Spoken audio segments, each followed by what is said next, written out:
Avatar మెహే బాబాకి జై.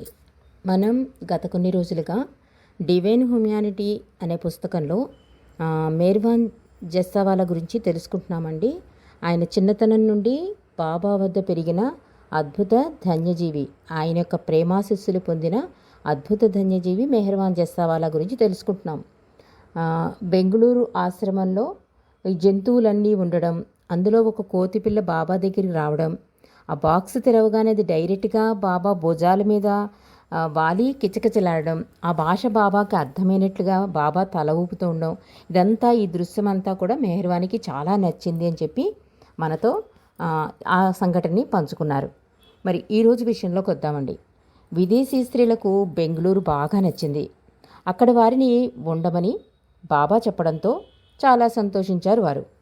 మెహరాబాద్లో వదిలివేసిన వారి సామాను బెంగళూరుకి తెప్పించారు. కానీ వాళ్ళ సామాను అక్కడికి చేరకముందే బాబా, ఇక్కడ నా పని పూర్తయింది, మనం ఇక్కడి నుండి వెళ్ళాలి అన్నారు. కానీ నోరినా అంటుంది, ప్రియమైన బాబా, మేమిప్పుడే మా సామాను తెప్పించుకుంటున్నాము అంది. బాబా అన్నారు, లేదు లేదు, ఈ ప్రదేశం నా పనికి పనికిరాదు అన్నారు బాబా. ఇలా ఉంటుంది బాబా పనితీరు. వారి కొరకు అంటే వారి కోరిక తీరుస్తున్నట్లుగానే పైకి కనిపిస్తారు, కానీ అలా వారి పనులలో నిమగ్నం అయ్యేలా చేస్తారు. తర్వాత ఆ పనిని మధ్యలో ఆపేస్తారు. అలా వీరు బాబాతో ఉండడమే ముఖ్యమని అర్థం చేసుకుంటారు. అంటే బాబా యొక్క లీలలు ఇలాగే ఉంటాయి. లేదు బాబా సామాను వచ్చేదాకా ఇక్కడే ఉంటాము అలా అనలేదు వాళ్ళు.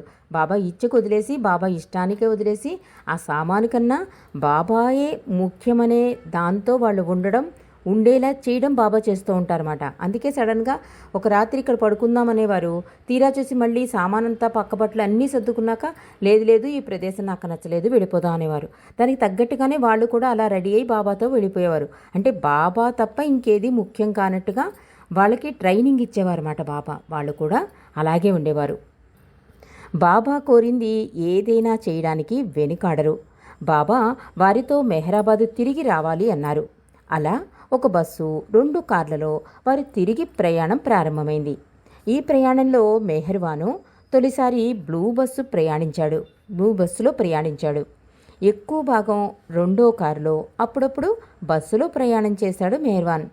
బాబా, మెహరా, మణి కురుషెద్దులతో ముందు కారులో ప్రయాణించారు. ఎలిజబెత్తు కారు నడుపుతోంది. కారుని అనుసరిస్తూ వెళుతున్నాయి బస్సు పైన సామాను ఎత్తుగా అమర్చబడింది. మిగిలిన సామాను సీటు కిందకు తోశారు. ఎక్కడా చోటు మిగలకుండా సామాను సర్దేశారు. 14 మంది ఎక్కవలసిన వ్యాన్లో 25 మందిని కూరారు. తర్వాత ఒక చిన్న కారులో డ్రైవరు, మెహర్వాన్, కుస్తాజీ ముందు మెహర్వాన్ని పెద్దమ్మ గొలావాసి, మరో 2 వెనక కూర్చున్నారు. ఈ ప్రయాణం నేరుగా మెహరాబాదుకు సాగలేదు. సముద్ర తీరాన చాలా ఆసక్తి కలిగించే ప్రదేశాల గుండా సాగింది. కాక డ్రైవర్ పక్కనే కూర్చున్నాడు.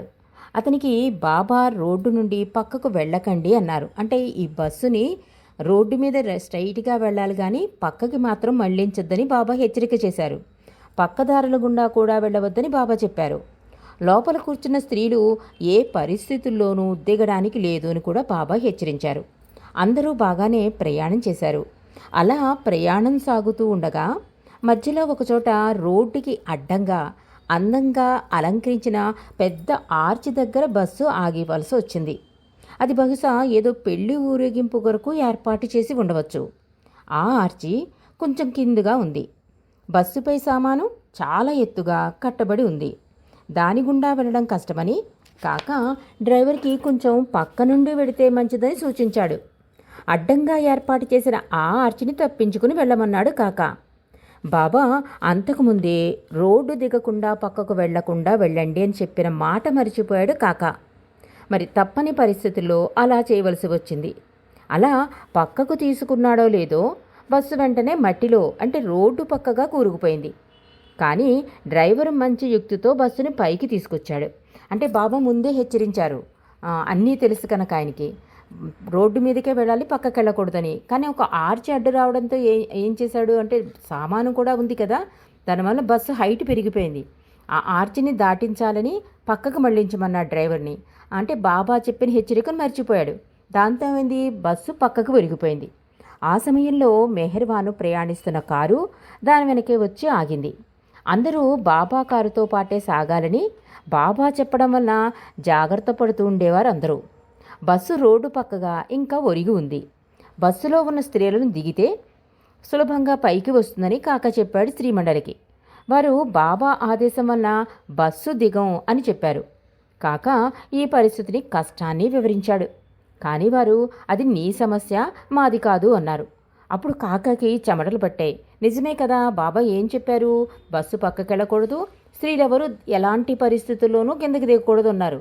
కానీ ఏమైంది, బస్సు పక్కకి తీసేశాడన్నది కాకాది యొక్క నిర్ణయం. కాబట్టి స్త్రీలకి మాకు సంబంధం లేదు, మేమైతే కిందకి దిగం, బాబా ఆదేశాల మేరకు మమ్మల్ని దిగద్దన్నారు కనుక మేము దిగమని చెప్పేశారు. దాంతో పరిస్థితి మరీ కష్టమైపోయింది కాకాకి చెమటలు పట్టాయి. బాబా సూచనలు గుర్తుకొచ్చాయి. లోపల చాలా వేడిగా ఉంది. బస్సుతో నిండా జనంతో అవస్థపడుతున్నారు జనం. చాలా ఇరుకుగా ఒకరిపై ఒకరు కూర్చున్నట్లుగా ఉంది పరిస్థితి. దీనికి తోడు మెహ్రూ చిన్న తమ్ముడు జంగు కేరుమని ఆడడం ప్రారంభించాడు. చాలా గందరగోళంగా ఉందన్నమాట బస్సులో పరిస్థితి. అప్పుడే కాకా చుట్టూ చూసి అక్కడ ఉన్న గ్రామస్తులకు ఎద్దులను తాడును తీసుకురావాల్సిందిగా కోరాడు. అంటే మరి బస్సును పైకి తీసుకురావాలి కదా, అక్కడ గ్రామస్తులను రిక్వెస్ట్ చేశాడు. కానీ మట్టిలో కూరుకుపోయిన బస్సును బయటికి రాగాలంటే వారు తెచ్చిన తాళ్లు సరిపోవడం లేదు, అవి తెగిపోతున్నాయి. లోపల స్త్రీలందరూ మరింతగా చికాకు పడుతున్నారు. కాకా మరింతగా చెమటలు కక్కుతున్నాడు. లోపల బాబాని సహాయం చేయమని ప్రార్థిస్తున్నాడు. అప్పుడు బాబా సాయం అందింది. బాబా ఎలిజబెత్కి ఆ బస్సుకు ఒక తాడు కట్టి ఎలాగోలా పైకి తీసుకొచ్చేలా చేయమన్నారు.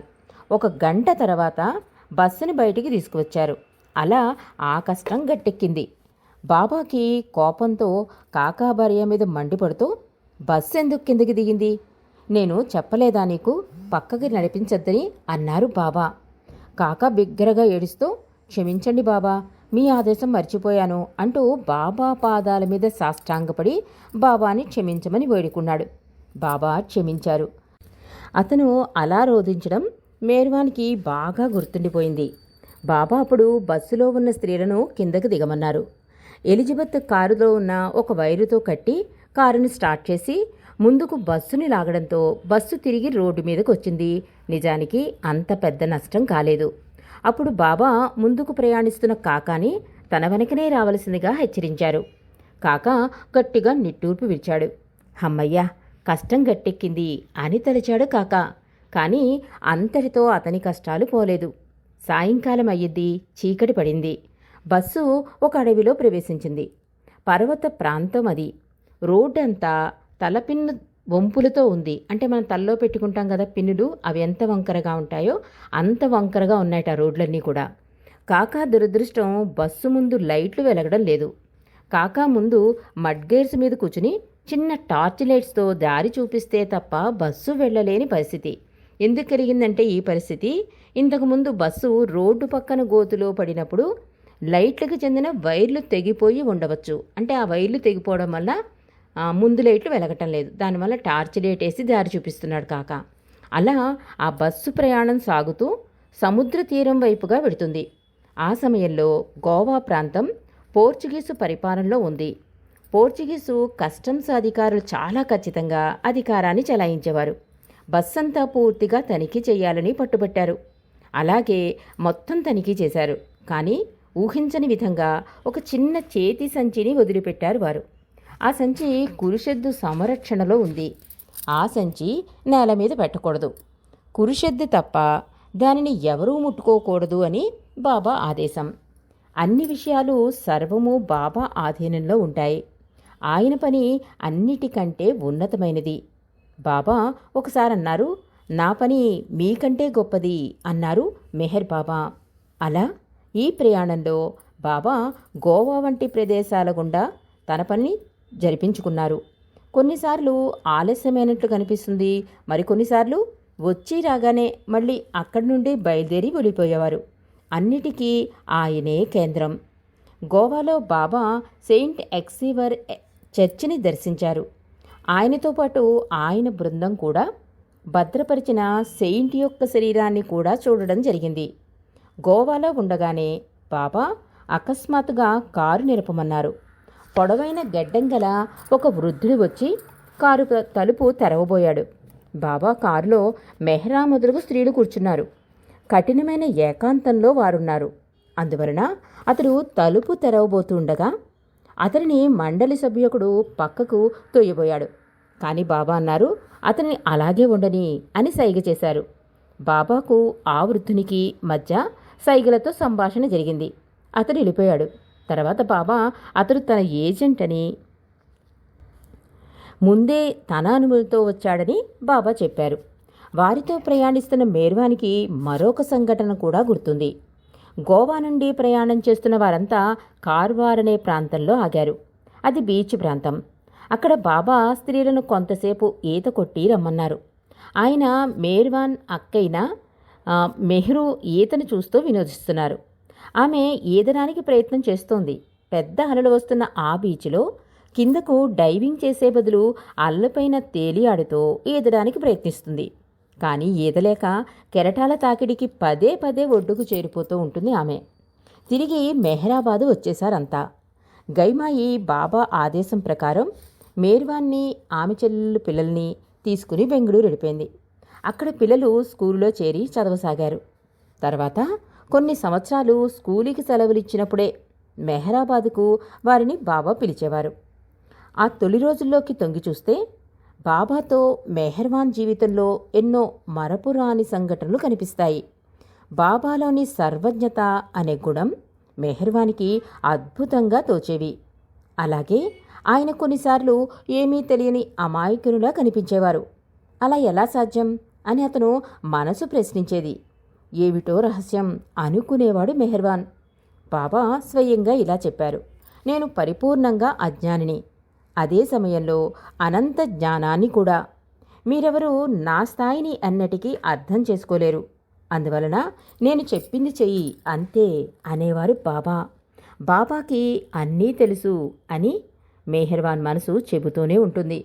అయినా ఎదుటివారిని కొన్నిసార్లు ఆయనకేమీ తెలీదు అనుకునేలా చేస్తారు. అర్థం కాని ఆయన ఆ స్థితి వారికి ఆయన పట్ల ప్రేమను రగిలించేది, ఆయనకు సన్నిహితులుగా చేసేది.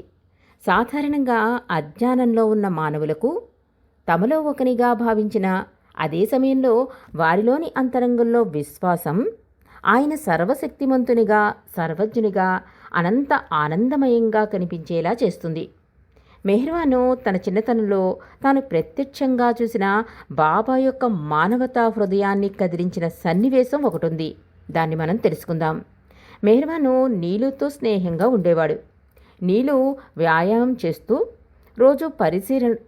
చేస్తూ ఉంటే రోజు పరిశీలనగా చూసేవాడు మెహ్రాన్. అలా వ్యాయామం ఆరోగ్యదాయకమని అతనికి అర్థమైంది.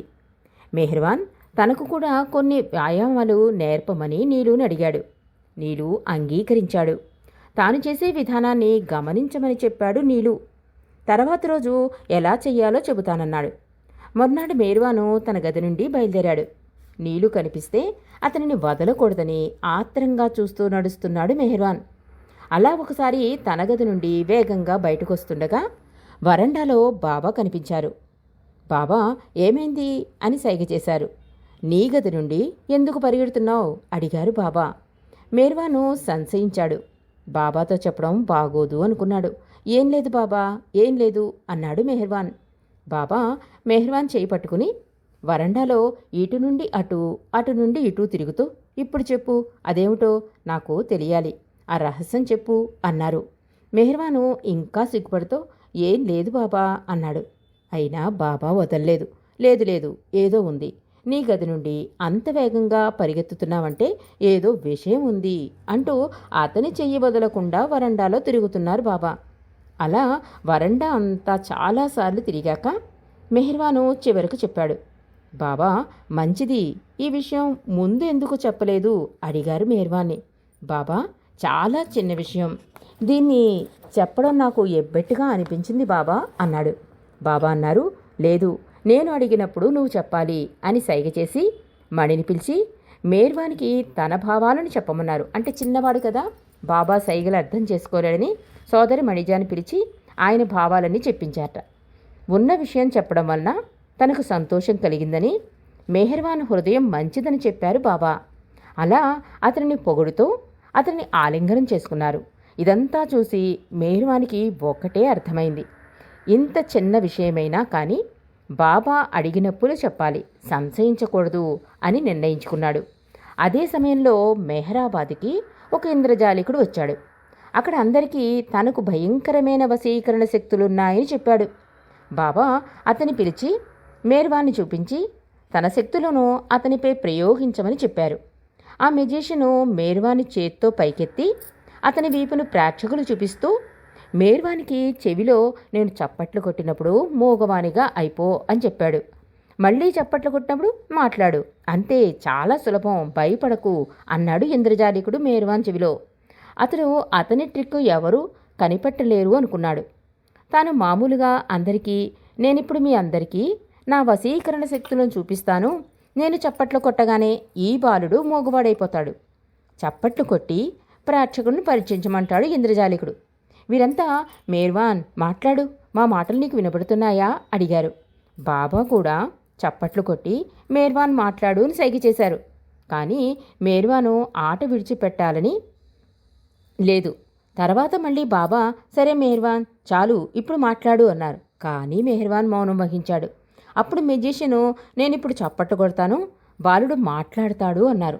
చప్పట్లు కొట్టారు. ఒక స్త్రీ మెహర్వాన్ మా మాటలు వినిపిస్తున్నాయా అంది. మెహర్వాను అవును, నేను మాట్లాడగలను అన్నాడు. ప్రతివారు ముగ్ధులైపోయారు.